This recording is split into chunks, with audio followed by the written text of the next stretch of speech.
ሰላም ጤና ይስጥልኝ ውድ የቻናሌ ቤተሰቦች እንደምን አላችሁ? ዛሬ በሪል ጂዲፒ እና በኖሚናል ጂዲፒ መካከል ያለውን ልዩነት በምሳሌ እንማማራለን። እንግዲህ ያው እንደተለመደው ወደ ትምህርቱ ከመግባታችን በፊት ለዚህ ቻናል አዲስ የሆናችሁ ቤተሰቦች የቻናሉን ሰብስክራይብ በማድረግ እንድትጀምሩ፣ ይህን ቪዲዮ ደግሞ ላይክ በማድረግ እስከ መጨረሻ ድረስ እንድትከታተሉ ጋብዛችኋለሁ። አሁን ቀጥታ ወደ ትምህርቱ ነው የምንገባው። እዚህ ጋር እንደምንመለከተው ዳታ አለ። ሁለት ዳታ ማለት ነው። የኮምፒውተር ፕሮዲውስድ ኤንድ ካር ፕሮዲውስድ የተመረተ መኪና እና የተመረተ ኮምፒውተር ዳታ አለ። ምርቱ የተመረተው በ1990 እና በ2000 እንደተመረተ ነው የሚያሳየው። ነምበር ኦፍ ኮምፒውተርስ ፕሮዲውስድ በ1990 የተመረተው አጠቃላይ የኮምፒውተር ብዛት 500,000 ነው። በ2000 የተመረተው ደግሞ 5 ሚሊዮን ኮምፒውተር ተመርቷል ማለት ነው። እንግዲህ በ1990 የነበረው የኮምፒውተር ፕራይስ ፐር ዩኒት ማለት ነው $6,000 ነው። በ2000 ደግሞ $2,000 ማለት ነው። እዚህ ጋር እንደምንመለከተው በመጀመሪያ ደረጃ በ1990 የነበረው የኮምፒውተር ምርት መጠን አነስተኛ ቢሆን ዋጋው ከፍተኛ ነበረ። በ2000 ግን የተመረተው የኮምፒውተር መጠን ከፍተኛና ዋጋው ደግሞ ዝቅተኛ እንደሆነ ያሳያል። በ1990 የተመረተው መኪና 1 ሚሊዮን ነው። 1 ሚሊዮን መኪና ተመርቷል። በ2000 ማለት ነው የተመረተው ደግሞ 1.5 ሚሊዮን ነው። ፕራይስ ፐር ዩኒት ኦፍ ካር እዚህ ጋር የአንድ መኪና ዋጋ ስንመለከት በ1990 $12,000 ነው። በ2000 ደግሞ $20,000 ነው ማለት ነው። ስለዚህ የሁለት ፕሮዳክቶች ዳታ እዚህ ጋር ተቀምጧል። እንዴት አድርገን ነው ሪል ጂዲፒን እና ኖሚናል ጂዲፒን ከተሰጠው ዳታ አንጻር እና ከተጠየቁት ጥያቄዎች አንጻር መመለስ የምንችለው የሚለውን ቀጥሎ እንመለከታለን ማለት ነው። እንግዲህ ውድ የዩቲዩብ ቻናል ቤተሰቦች ይህን ቪዲዮ እስከ መጨረሻ ድረስ እንድትከታተሉ ጋብዛችኋለሁ። የመጀመሪያው ጥያቄ እዚህ ጋር የምንመለከተው ኤ ላይ ኮምፒውት ኖሚናል ጂዲፒ ፎር 1990 and 2000 ነው የሚለው። ኮምፒውት ፈልጉ ነው፣ ካልኩሌት አድርጉ ነው የሚለው። ኖሚናል ጂዲፒ ስንል ምን ማለታችን ነው? እንግዲህ ኖሚናል ጂዲፒ ስንል ካልኩሌቲንግ ዩዚንግ ከረንት ኳንቲ ኤንድ ከረንት ፕራይስ ፎር ኢች ስፔሲፊክ ይር፣ አሁን ላይ ባለው ዋጋና የእያንዳንዱን ምርት በአመት ውስጥ የተመረተውን ማለት ነው አባስተን የምናገኘው ነው። ስለዚህ ኖሚናል ጂዲፒ ቀመሩ ይሄን ነው የሚመስለው። ኳንቲ ኦፍ ኮምፒውተር ፕሮዲውስ ታይምስ ፕራይስ ኦፍ ኮምፒውተር ፕላስ ኳንቲ ኦፍ ካር ፕሮዲውስድ ኢን ኤ ጊቨን ይር ታይምስ ፕራይስ ኦፍ ኤ ካር። ስለዚህ ኖሚናል ጂዲፒ በ1990 ስንወስድ 500,000 ኮምፒውተር ተመርቷል። 6,000 ነበር ዋጋው። ሲደመር የካር ደግሞ በጊዜው በ1990 ስንት ነበረ? 1 ሚሊዮን ነው። ዋጋው $12,000 ነው። ስለዚህ ኖሚናል ጂዲፒ እነዚህን ሁለት ፕሮዳክቶች ኳንቲ እና ፕራይስ አባስተን ስንደምር የምናገኘው ውጤት እዚህ ጋር አለ። $15 ቢሊዮን የኖሚናል ጂዲፒ ነበር የሁለቱ ፕሮዳክቶች ማለት ነው። የተመረተ ኮምፒውተር እና የተመረተ መኪና በ1990 ማለት ነው። በ2000 የነበረውን ደግሞ በተመሳሳይ መንገድ ይህንን ፎርሙላ ነው የምንጠቀመው። እዚህ ጋር እንደምታዩት ማለት ነው የ1990 የሰራንበት። ስለዚህ 5 ሚሊዮን ኮምፒውተር ሲባዛ በ$2,000 ሲደመር 1,500,000 መኪናዎች ሲባዛ በ$20,000 ይሄ $40 ቢሊዮን ኖሚናል ጂዲፒ የ2000 ያሳየናል ማለት ነው። ስለዚህ ውድ የዩቲዩብ ቻናል ተከታታዮች የ1990 እና የ2000 የኖሚናል ጂዲፒ ከጥያቄው አንጻር ይሄን ነው የሚመስለው። ሁለተኛ የተጠየቅነው ቢ ላይ የተጠየቅነው ጥያቄ ምንድነው? ካልኩሌት ሪል ጂዲፒ in 1990 and 2000 ቤዝ ይር 1990 ተጠቅማችሁ ነው የሚለው።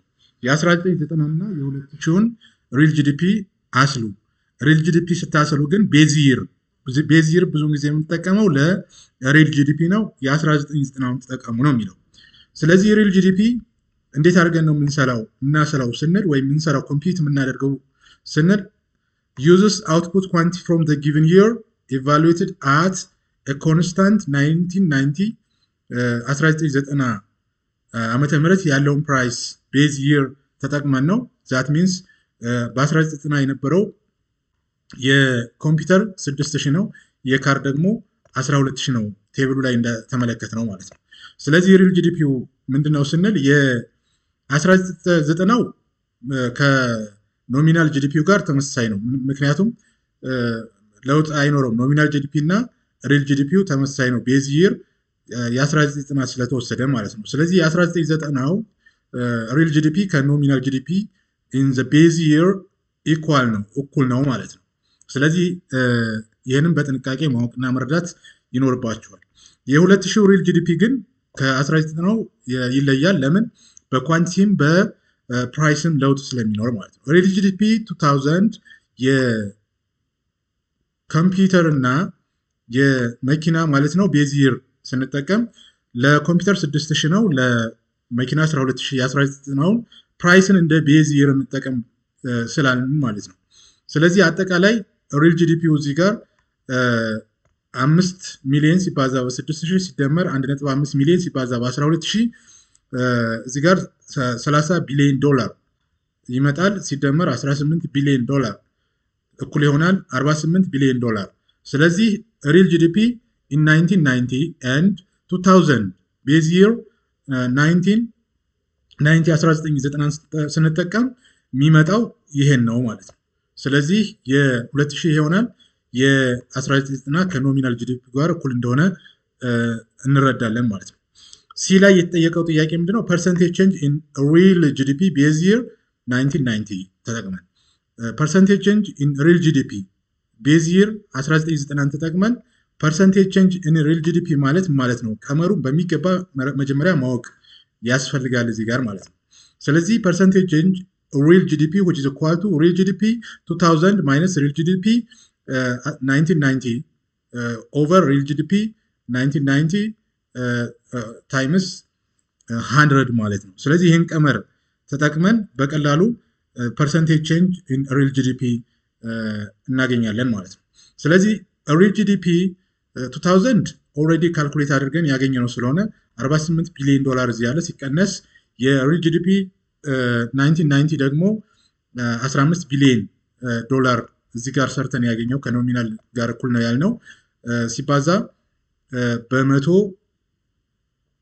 ሲካፈል ለ15 ማለት ነው። 15 እዚህ ጋር አለች 33 ቢሊዮን ዶላር ሲካፈል ለ15 ቢሊዮን ዶላር ሲባዛ በመቶ ስንት ይሆናል ማለት ነው? 220% ፐርሰንቴጅ ቼንጅ ይኖረዋል ማለት ነው። እዚህ ጋር እንደምናየው ዲ ላይ የተጠየቀው ጥያቄ ምንድነው? ካልኩሌት ሪል ጂዲፒ ኢን 1990 and 2000 ቤዝ ይር 2000 ተጠቅመን አሁን ሪል ጂዲፒውን ደግሞ የ2000 አድርገን ተጠቅመን መስራት አለብን የሚል ጥያቄ ነው ያለው።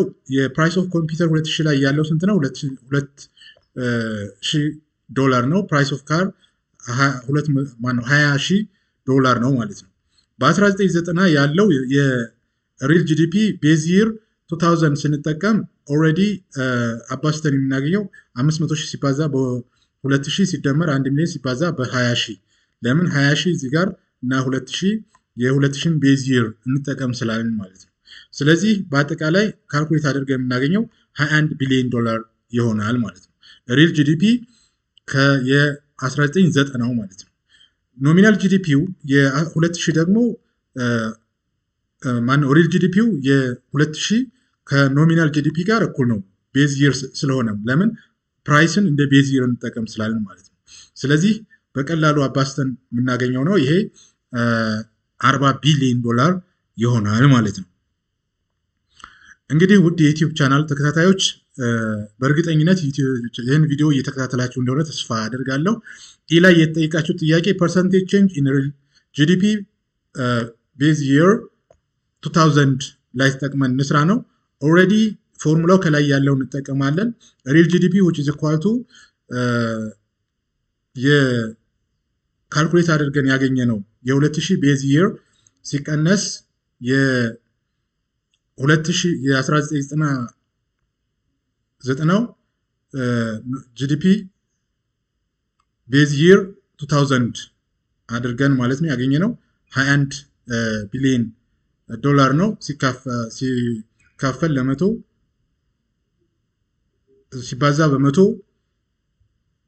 ሲካፈል ለ21 ለ1990 ቤዝ ይር እንጠቀማለን ማለት ነው። ስለዚህ ይህን ካልኩሌት አድርገን የምናገኘው ውጤት 90.48% ይሆናል ማለት ነው። ኤፍ ላይ ኤክስፕላኔሽን ኤንድ አኩሬሲ አናላይሲስ ምን ማለት ነው የሚል ጥያቄ ነው የተጠየቀው። ዊዝ ዲ አንሰር ኢዝ ዲፈረንት በሁለቱ መካከል ያለው ልዩነት መልሶች ዲፈረንስ ምንድን ነው ነው the choice of base year determines the relative price weights assigned to each good between 1990 and 2000 the price of computer fell significantly from ያው የኮምፒውተር ፕራይስ በ1990 እና በ2000 ልዩነት አለው ከ6000 ወደ 2000 ወርዷል። while production surges tenfold ፕሮዳክሽኑ ግን ከ500,000 ወደ 5 ሚሊዮን አድጓል ማለት ነው። የመጀመሪያው ዲፈረንስ ይሄ ነው። using 1990 as the base year የ1990 እንደ ቤዝ ይር ስንጠቀም ወይስ ኮምፒውተር ሃይ ሪላቲቭ ፕራይስ ኮምፒውተር ስንት ፕራይሱ ምንድነው 6000 ይሆናል። heavily overstating the economic impact of the massive expansion in computer production this yields high growth rate ምን ይሆናል ከፍተኛ የሆነ growth rate እንዲፈጠር አድርጎታል ማለት ነው። 220% real GDP percentage change እንዲኖረው ሆኗል ማለት ነው። 2000 እንደ ቤዝ ይር ስንጠቀም ደግሞ ወይስ ኮምፒውተር at much lower price 2000 ኮምፒውተር 2000 yielding considerably lower growth rate ምን ሆነ 90.48 this discrepancy illustrates substitution bias also known as Lasparisi or Pask index problem ይኖረዋል ማለት ነው። which measure is more accurate የትኛው ነው ትክክለኛው ሜጀር ሊሆን የሚችለው? neither a single year fixed weight measures accurately computer true economic growth modern national accounting framework in the USA በዩኤስኤ ደረጃ BAE ነው ጥቅም ላይ የሚለው። ይሄ ማለት ምንድነው? chain weighted real GDP ይሉታል እነሱ። በተከታታይ በየአመቱ በተከታታይነት እየተሰላ የሚቀጥል ማለት which continuously update price with year by year taking geometric average of growth rate using adjusted base year to eliminate fixed weight substitution bias ይሆናል ማለት ነው። ስለዚህ ውድ የዩቲዩብ ቻናል ተከታታዮች ይህን ጥያቄ በዚህ መልክ ለመስራት ሞክረናል። እናንተ ደግሞ በደብተራችሁ ላይ ማለት ነው የበለጠ ክሊር አድርጋችሁ ስቴፕ ባይ ስቴፕ መስራት ትችላላችሁ። ለዛሬ ስላዳመጣችሁኝ እጅግ አድርጌ አመሰግናለሁ።